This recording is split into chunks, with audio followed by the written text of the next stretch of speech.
সাকিবের প্রশংসা করতেই হবে। না, আল হাসান নয়, খান।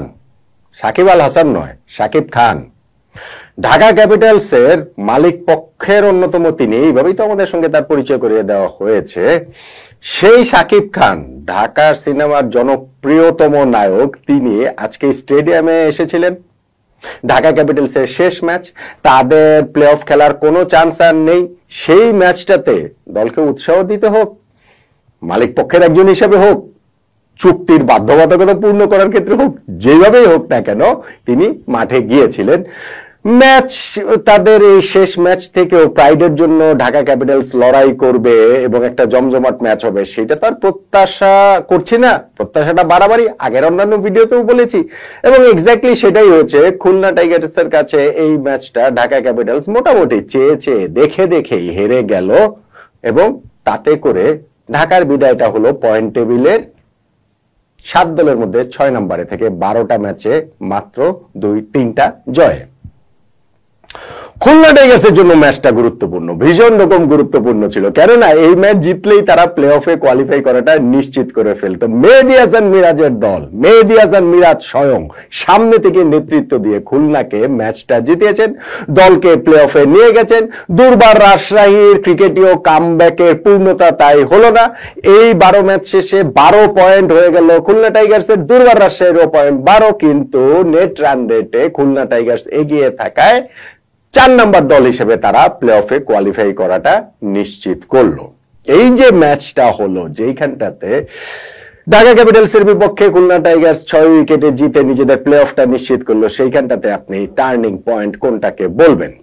দেখুন, ঢাকা আমাদেরকে আরো একটা ভাবে ধন্য করেছে। আমি যে সিলেটের কথা বলেছিলাম না, সিলেট আমাদেরকে ধন্য করেছিল টুর্নামেন্ট থেকে বাদ হয়ে যাওয়ার পরে, মানে প্লে অফে খেলার কোনো সম্ভাবনা নেই ওরকম একটা অবস্থাতে তারা যে 100 রান করেছিল, মানে সিঙ্গেল ডিজিট ডাবল ডিজিটের করে তারা আউট হয়নি। সো ঢাকারকে রেফারেন্স ধরে বলেছিলাম, কেননা ঢাকা আগের ম্যাচটা যে যখন আর তাদের প্লে অফে খেলার কোনো সম্ভাবনা নেই, সেখানে তারা 73 রানে অল আউট হয়ে গেছিল। ফলে আজকের ম্যাচটাতে তারা ধন্য করেছে বলছি, কেননা আজকে তো তারা এর চেয়ে বেশি রান করেছে, 100 বেশি রান করেছে, 123 রান পর্যন্ত তারা চলে গিয়েছিল। এমনটা যে হবে প্রত্যেকে, মানে মনে হচ্ছিল ঢাকার ব্যাটসম্যানরা দাঁড়িয়ে দাঁড়িয়ে দেখছেন কোনো মতে ম্যাচ শেষ হতে পারলেই বাঁচে, কোনো মতে বিপিএলটা শেষ হতে পারলেই বাঁচে, apart from obviously Tanzid Hasan Tamim. Tanzid Hasan Tamim আজকেও একটা ব্লিস্টারিং নক তিনি খেলেছেন 37 বলে 58 রানের। ইনফ্যাক্ট 13 নম্বর ওভারের লাস্ট বলে তানজিদ তামিম যখন আউট হন, দলের স্কোর হচ্ছে গিয়ে 82-82-র মধ্যে 58 রানই তিনি করেছেন, এবং 7-7টা ছক্কা তিনি মেরেছেন এই বিপিএলটাতে, মানে এই বিপিএল এর ইনিংসটাতে।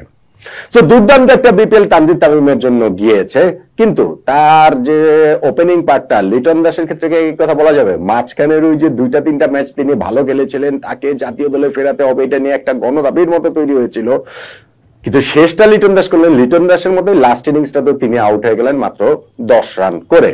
তারপরে হচ্ছে গিয়ে আরো 2টো উইকেট হারিয়েছে ওইখানে ঢাকা ক্যাপিটালস, আর যখন তানজিদ তামিমের উইকেট হারলাম, যেটা বললাম যে 13 ওভার শেষে তারা 4 উইকেটে 82, সেইখান থেকে ইনিংসটা তাদের ওই তানজিদ তামিমের ইনিংস বাদে মানে কোনো গতি আসলে কোনো জায়গাটাতে পায়নি। হ্যাঁ, শেষে গিয়ে উইকেটটাতে সাব্বির রহমান তিনি কিছু রান করেছেন, মেহেদী হাসান রানা 13 রান করেছেন, সাব্বির কত 20-22 রান করেছেন, এইগুলো আসলে গুড এনাফ না। 123 রানে তারা আটকে গিয়েছে। খুলনা টাইগার্সের সামনে টার্গেটটা ছিল 123 রান টপকে তাদের জিততে হবে, জিতলেই তারা প্লে অফটা নিশ্চিত করে ফেলবে, কেননা নেট রান রেটে তারা আগে থেকেই ভালো অবস্থানে ছিল। দুর্বার রাজশাহীর এই ম্যাচ জয়ে তারা দুর্বার রাজশাহীর সঙ্গে পয়েন্ট সমান হয়ে গেল, নেট রান রেটে থেকে তারা আসলে চলে যাবে। হ্যাঁ, শুরুতে তারা একটা হোঁচট খেয়েছিল, মুস্তাফিজুর রহমান তার প্রথম 2 ওভারে 2 উইকেট নিয়ে নিয়েছেন, 2 জন ব্যাটসম্যানকে 0 রানে আউট করেছেন, নাইম শেখ স্লিপে ক্যাচ দিয়েছেন, আর আবিব হোসেন ধ্রুব লিডিং এজ হয়ে পয়েন্টে ক্যাচ দিয়েছেন। 2 জন 0 রানে আউট হয়ে যাওয়ার পর ওইখানটাতে হচ্ছে গিয়ে খুলনা টাইগার্সের একটুখানি হোঁচট তারা খেয়েছিল বটে, কিন্তু তারপরে তৃতীয় উইকেট যে পার্টনারশিপটা হলো 68 রানে মেহেদী হাসান মিরাজ এবং অ্যালেক্স রস, ওইখানেই ম্যাচটা মূলত শেষ হয়ে যায়। হ্যাঁ, রস আউট হয়েছেন, বশিষ্ঠ আউট হয়েছেন, মিরাজ শেষ পর্যন্ত ছিলেন এবং খুব ভালো একটা 70s এর ঘরে একটা খুব ভালো ইনিংস তিনি খেলেছেন, নট আউট থেকেছেন, নট আউট থেকে দলের জয়টা নিশ্চিত করেছেন। কত 19 বল আগেই খুলনা টাইগার্স 6 উইকেটে ম্যাচটা জিতে গেছে। সেলিব্রেশন আরো ওই অর্থে যে বিরাট কোনো সেলিব্রেশন হয়েছে তা হয়তো না, কিন্তু এই প্লে অফে ওঠার মাধ্যমে তো একটা লক্ষ্য পূরণ তো বড় একটা লক্ষ্য পূরণে খুলনা টাইগার্স হলো তাদের ক্যাম্পেইনটাকে। তাই প্লে অফে যখন উঠে গেছে তখন তো অবভিয়াসলি টার্গেট থাকবে এখন কি বলে চলে শিরোপা জয়ের। তারা এলিমিনেটরে খেলবে, সেইখানে জিততে পারলে সেকেন্ড কোয়ালিফায়ারে খেলবে, সেইখানে জিততে পারলে ফাইনাল খেলবে, সেইখানে জিততে পারলে শিরোপা জিতবে। সো অনেকগুলো জিততে পারলে হিসাব রয়েছে। কিন্তু খুলনা টাইগার্সের মেহেদী হাসান মিরাজদের দলের প্রাথমিক লক্ষ্য পূরণ হয়েছে, সেই কথাটা আমরা আসলে বলতে পারি। এবং এইখানটাতে ঢাকা ক্যাপিটালস যে আগেই এলিমিনেটেড হয়ে গিয়েছে, আগেই যে তারা বাদ পড়ে গিয়েছে, সেইটা খুলনা টাইগার্সের জন্য খুব ভালো হয়েছে। যদি আপনি চিন্তা করে দেখেন যে ঢাকা এখন পর্যন্ত অ্যালাইভ থাকতো, এই যে 1 তারিখের 1 ফেব্রুয়ারি ম্যাচটা দুপুর বেলায় হবে Dhaka Capitals versus Khulna Tigers, এই ম্যাচটা খুবই গুরুত্বপূর্ণ হয়ে উঠতে পারে। আমি এর আগের বেশ কিছু ভিডিওতে সেটা বলেছিলাম যে তখন পর্যন্ত যদি দুইটা দলের প্লে অফে খেলার সম্ভাবনাটা অ্যালাইভ থাকে, এই ম্যাচটা হয়ে যেতে পারে ডিসাইডার। এই ম্যাচে জয় পরাজয়ের উপরে নির্ভর করতে পারে যে প্লে অফে কোন দল, এই দুইটা দলের মধ্যে কোন দল খেলবে, কোন দল খেলবে না। কিন্তু স্যাডলি ঢাকা ক্যাপিটালস আগেই যেহেতু তারা বাদ হয়ে গিয়েছে, এইটা প্লে অফে ডিসাইডার হয়ে গিয়েছিল শুধুমাত্র খুলনা টাইগার্সের জন্য। এবং তাদের হিসাব যেটা ছিল যে জিতলেই তারা প্লে অফে খেলবে, আর না থেকেও ম্যাচে ছিল দুর্বার রাজশাহী, যে যদি এখানে খুলনা টাইগার্স ম্যাচটা হেরে যায় তাহলে তারা প্লে অফে কোয়ালিফাই করবে। দুর্বার রাজশাহীর সেই ইচ্ছে পূরণ, আশা পূরণ হয়নি। খুলনা টাইগার্সের সেই ইচ্ছে পূরণ, সেই আশা পূরণ, সেই টার্গেট পূরণটা হয়ে গিয়েছে। টার্নিং পয়েন্টের হিসাব করলে তাই আপনি এখন বলতে পারেন যে 123 রানে মাত্র ঢাকা ক্যাপিটালসকে আটকে রাখা, সেটাকে বলতে পারেন। ম্যাচ যেই সিনারিও যেভাবে গড়া ছিল, তাতে করে ওই যে বৈশিষ্ট্য যে আউট করেছেন মেহেদী হাসান কি বলা চলে, যে মিরাজের কথা বলছি কেন, তানজিদ হাসান তামিমকে, সেইটার কথা বলতে পারেন যে খুবই গুরুত্বপূর্ণ। এবং ইন্টারেস্টিংলি আপনার যে খুলনার টাইগার্সের যে 7 জন বোলার মিরাজ ইউজ করেছেন, 7 জনের সবাই কিন্তু উইকেট পেয়েছেন। হাসান মাহমুদ তো 4 ওভার বোলিং করে মাত্র 5 রান দিয়ে দুইটা উইকেট পেয়েছেন।